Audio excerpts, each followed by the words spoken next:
deal with airplane peanuts. What's the worst bomb? I bombed in Kalamazoo for 20,000 people. What? 20 minutes of silence. What? I could hear people like, what is this? Wow. 20,000 people? Where? Yeah. What? Seinfeld? No, a Schumer gig years ago, Kalamazoo, brutal. Wait, Schumer's crowd didn't get you? Well, it was just, it was like, we They were started for late, Amy. but you got to go on. They were half seated. Were they like, this Nightmare. guy's not like a slut? Yeah, there was a lot of that, I came here to talk about being a slut. too. They hated it. I'm wasted. I want you to do Trump talking to Amy. She's a fat pig. She's a disgusting. Oh my God. Yesterday, I was at the Netflix is a Joke comedy festival. Shout out Netflix. I did Amy Schumer and Friends. She has a show coming out on Netflix where like she hosts and then 5 comics do stand up. Did she book you or did just someone? I think she did, yeah. And then I absolutely bombed on both tapings, so there's no escaping it. 2 tapings. So when you same see set, both tapings. Same set, both tapings. How many minutes? 7 minutes, babe. 7 minutes is tough. It was a 7 show. minutes is Well, tough. here's the thing. It was a show about the theme was parenting, okay, and family. And I went up first on both shows, but the theme was family. And You got that on lockdown. I proceeded to do instead because I had just done all my family jokes on Special Westry on Netflix. I had not a lot of new material, so I proceeded on a family show that Amy Schumer did jokes about family, great jokes about a family. I proceeded to do a 6-minute bit about how my dog Larry died and how he was given the wrong medication. And I love that joke. Talked about, hey babe, and the only way that joke works is if you laugh at the beginning, then there's a little bit of setup, you laugh a little bit in the middle, and then a huge blast at the end. Right. And none of that happened. Nobody laughed in the middle. They kind of laughed a little bit in the. Nobody laughed in the beginning. Subtle laughs in the middle, and then the end was a full cricket bomb. No. Full cricket bomb. The first show I just got off and was like, whatever I have to do. The second show, I hit the punchline, which normally gets laughs. Absolutely bombed. I looked straight into the camera. I said, I'm going to kill myself. I you swear to didn't. God. No, you didn't. I swear to God. I They're swear gonna to God. keep that in? Did the crowd go nuts? The crowd said nothing. When you said I'm going to kill myself. I said at the end, I said, I'm going to kill myself. And that completely, I swear to God. Who is off in the wings? Pete Lee was the warm-up comic. You know Pete Lee, Yeah, great of course, guy. yeah. Dying laughing in the hallway back. He goes, I can't believe you said that. He goes, if Netflix has any balls, they'll keep that in. I had pushed my set because I had done the Improv changed their time and the Factory changed their time, and then I told Adam I'm going to be late. So I was late. So then my spot, your spot slides down, and I slid down and I said I'll still do it. And it was a late spot. There was barely anybody in the room. I'm like, I guess I'll just try some new shit. I get up there. Those nights when you're like, whatever. There's nobody here. It's like a Tuesday. So I get up there. I'm trying a bunch of new shit. It's going like mediocre, but it's fine. Like it's just in my head. I'm like, this is fine. This is exactly what I wanted. It's a bunch of new stuff. I get off stage. I go to sit down to look at my phone to turn off my recorder. Rock is sitting next to me. And I was like, fuck. Yeah. Fuck. Mm-hmm. And I turn and he goes, hey. And I was like, hey, what's up? Yeah. And I just sat there on my phone. And then before he gets up, he kind of is like, like looking to get up and leave without it being like weird because I just sat right next to him. And he kind of turns to me and he just goes, a good set, man. And then he walks away. And I was like, no, he knows. He knows how bad it was. And when you say good set, man. And walk away. No, it was it's not good. It was. So now he'll remember that. Who, that kid? Yeah. Nah. Did I tell you what happened to me with him at Caroline's? Oh my God. This is the reason why I don't play Caroline's. They've asked. I'll just say no because of this one experience. Did you used to play it all the time? All the time. I've only played it once. So this is before Tiger Belly or Bad Friends or anything. I just didn't have an audience. Yeah, you did. I had Mad TV audiences, but they were dwindling. Sure. Right? So I would sell okay tickets one show. Right. And then there'd be some shows it would be completely not good. Right. Like 20, 30 people. Right. This one particular night, it was a Saturday night, second show, and just no tickets were sold. 0. I mean, I had maybe 12 people in the audience. Saturday night down in New York is so hard. It's so hard. And then also, I remember Times this night because my friend Bess Hanley came from Long Island because she had moved to Long Island. Yep. From I knew her from San Diego, and she brought her husband, and she had this, because I could see her. She was up to the left, right, and this is her face through my whole set. She's trying to read something from far away. Yeah, just like confused and like also like very concerned. Yeah. Like he might need to get a job. Were you bombing? It was not good. It was just you, yeah. And it got to the because I do this thing at the end of my set Where you show your penis. where I get completely naked Yeah. and I run around. It's the closer. It's my closer. It's very humiliating. They call it the career closer. So this is so humiliating. So I 15 minutes of my set, I just decided to do it in the middle. I just said I got to do it now. In the middle of the show? Yeah, I'm bombing so bad, right? I don't know what the fuck to do. You're like, I'll just. And also, I knew it was okay because at the time, Paul Mooney did a third show. I don't understand. That So on Saturday nights, Paul Mooney had he was he did like 7:10 midnight or something? he was like the midnight show, but he came early and they're like, you can go short because Paul's here and there's a big crowd outside to see Paul. Of course. Yeah.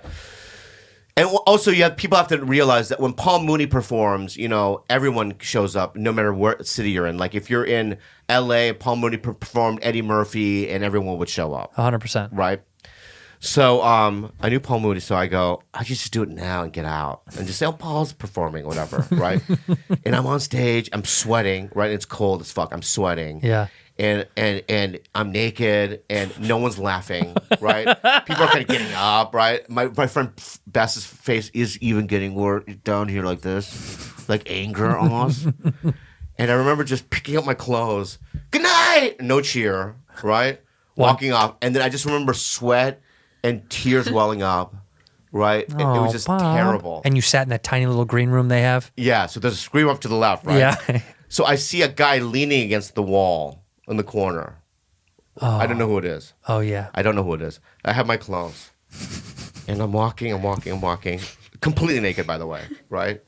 And I realize as I get closer, I go, if that's Chris Rock, I swear to fucking God. Oh, no. I'm going to quit. So I see it's a Chris. Oh. So I go, I don't know what else to say. So I go, hey. I go, hey. What up, man? Right? I'm shaking, right? Hey. What up, man? What up, man? And what he said to me, right, has been ingrained into my psyche, right? It's what I wake up to. It's what I sleep with, right? What are you doing, man? You should get that tattooed on you. What are you doing, man? And here's my response. I don't know.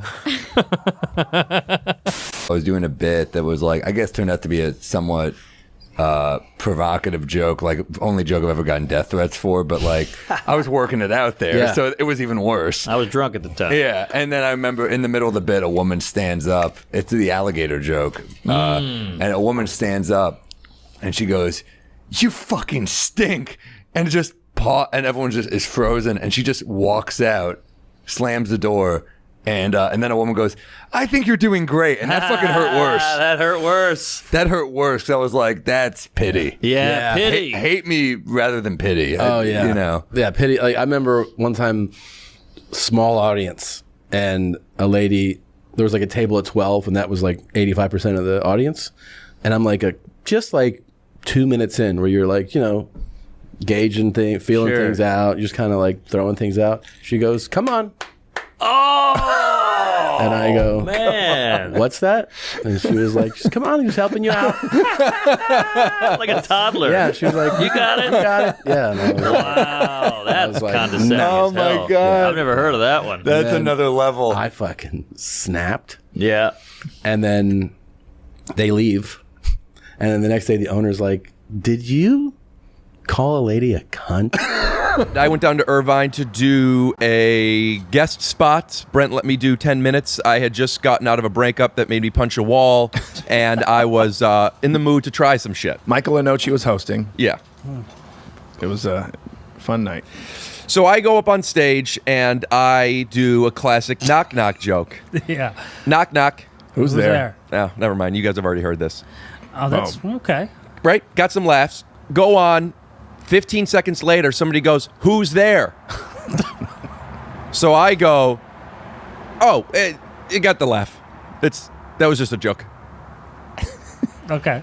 Keep going. So then about another minute into what could be a good enough at least set, the guy goes, "Who's there?" Again. Yeah.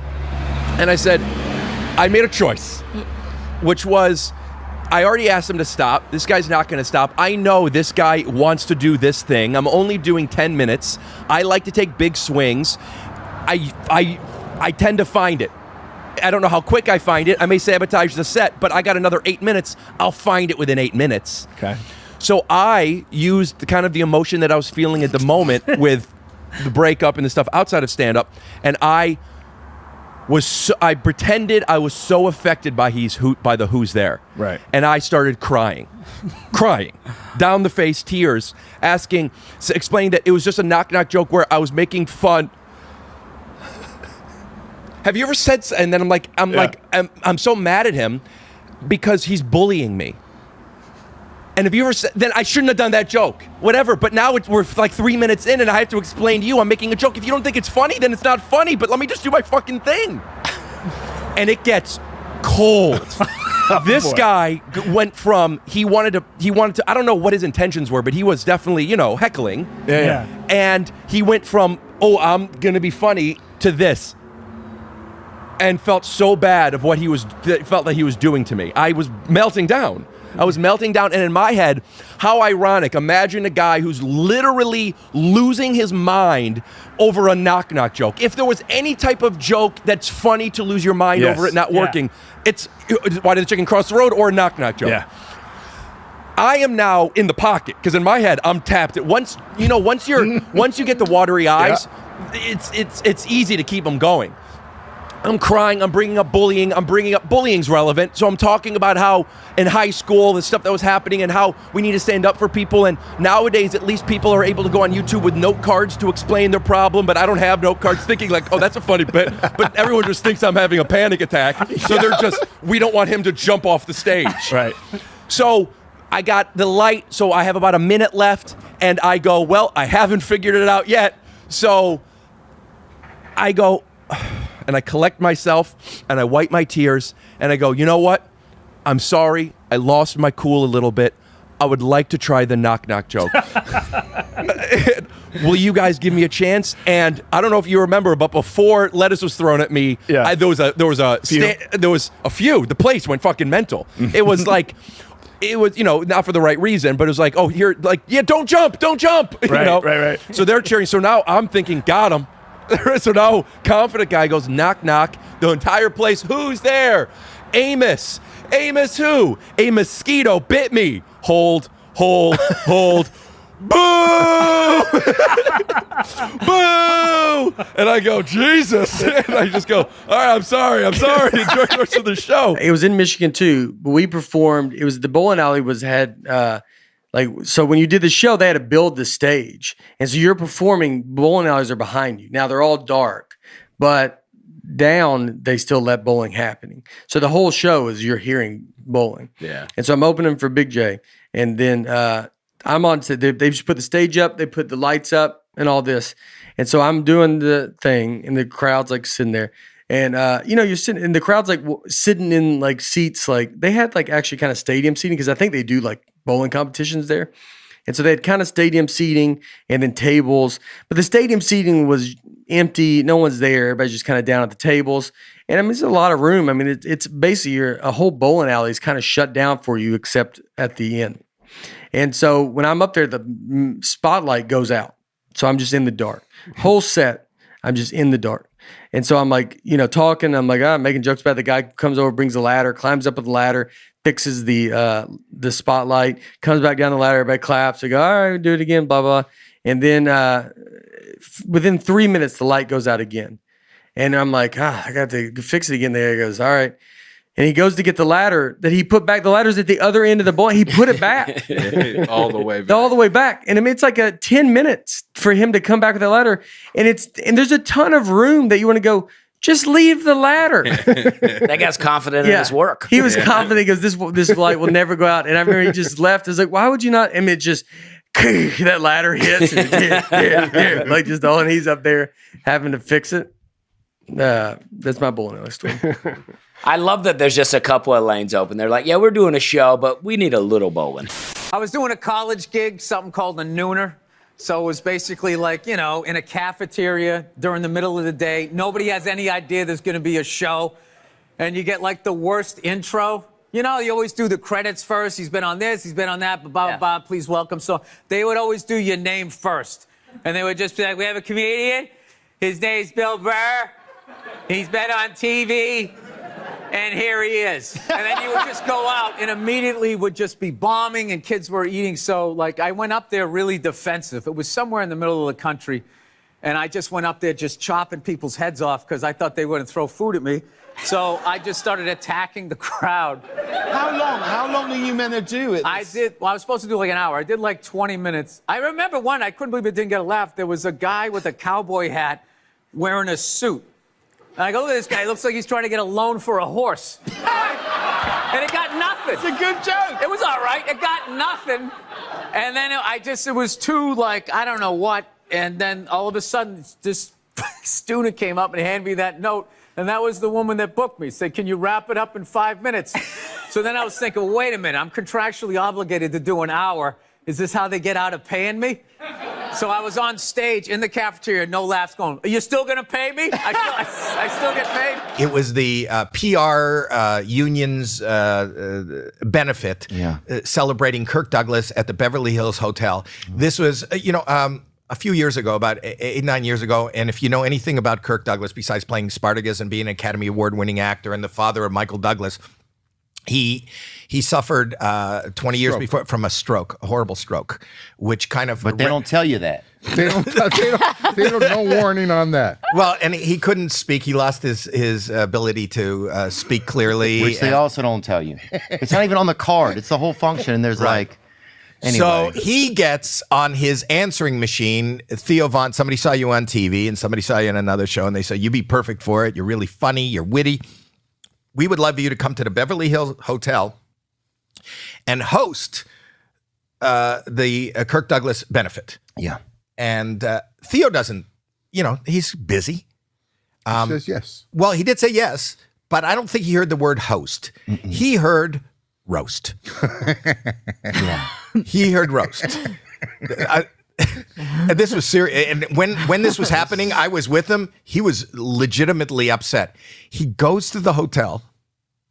And who are some of the people that are there in the audience? And dang. You said Sally Field. Was Sally Field? Sally Field was there. And I didn't know if it was Sally Field or Fields. And well, you didn't know Kirk Douglas had a stroke. Yeah. Well, here's the thing. They just, you think Publicists Guild, they fucking give you some intel, right? So I had nothing, bro. They sent me out there, and I thought I was a roast. So we wrote all these roast jokes. Me and my friend Matt Weiss wrote the roast jokes about Kirk Douglas. Yeah. And the man is like 95 years old. He can't speak. Didn't you call attention to that in the roast? How good an actor is he? He can't even, everything's a vowel. Didn't you say that? He doesn't have one fucking consonant. And then you get up to do the roast. Listen to this guy. And what happened in the middle? He said, what did we say, man? We said, his publicist's job must be easy. He's still alive. That's just her announcement every year. We ripped him. He was 90-something years old, I know. And so I thought it was a roast for how old he was. Whatever his name was, Harold Douglas. So I get there, dude, and I'd been out the night before, bro. I wasn't even really doing that great. And so I get over there, wrote all these jokes. The craziest part was one joke. There's one guy that laughs, right? The lights are off in there, right? One guy that laughs. And it's a black guy laughing, right? I grew up in a black neighborhood. I know a black guy laugh from a white guy laugh, unless it's Lester Holt. But there was a guy in the room that was laughing black. that you were sure was black. And was not right. So Lester there's Holt. one laugh goes, it's one laugh, bro. There's 1,000 people in there. Right. So when I finally get a laugh, I key in on it. Yay! And I said... chilling. And I think the joke had maybe had a little some racial undertone. So the one guy who laughs is black. And I'm like, at least the brother laughed for me, right? I said that, right?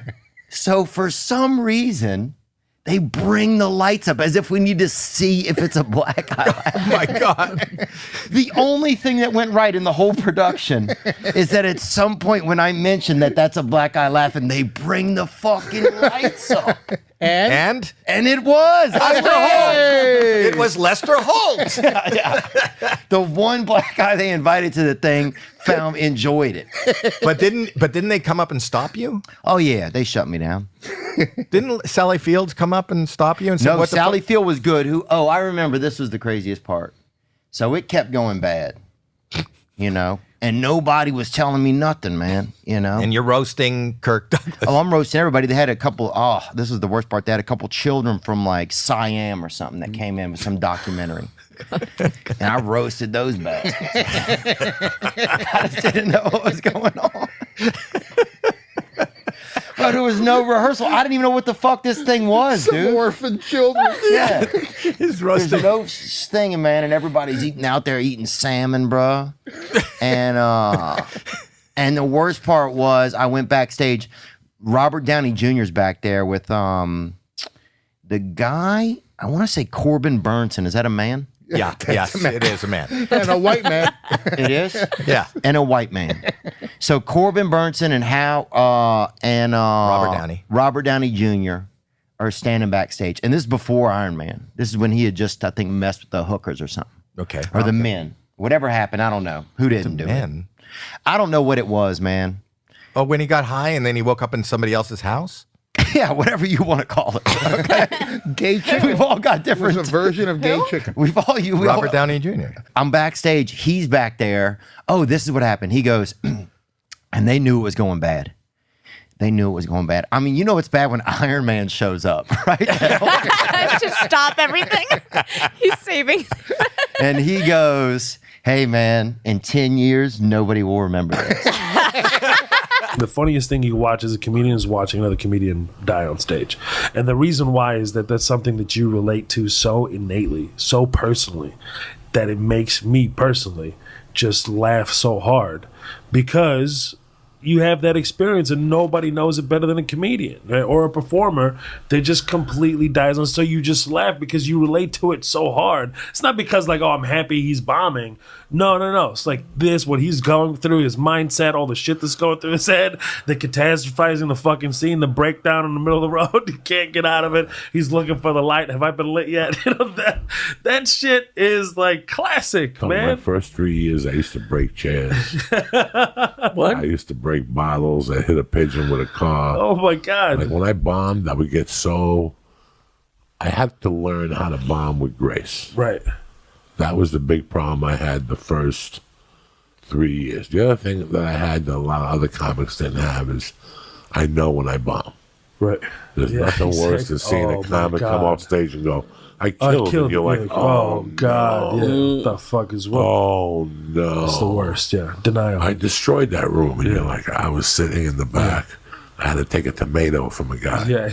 They were just about to fucking hit you with a tomato and a slingshot. Oh, easily. And you're telling me that's the other retardation. Yeah. That you don't want to say nothing. I can't do I that. love when I bomb and you're standing there having a drink and you won't make eye contact. And to break the eye contact, I go, how bad was that bombing?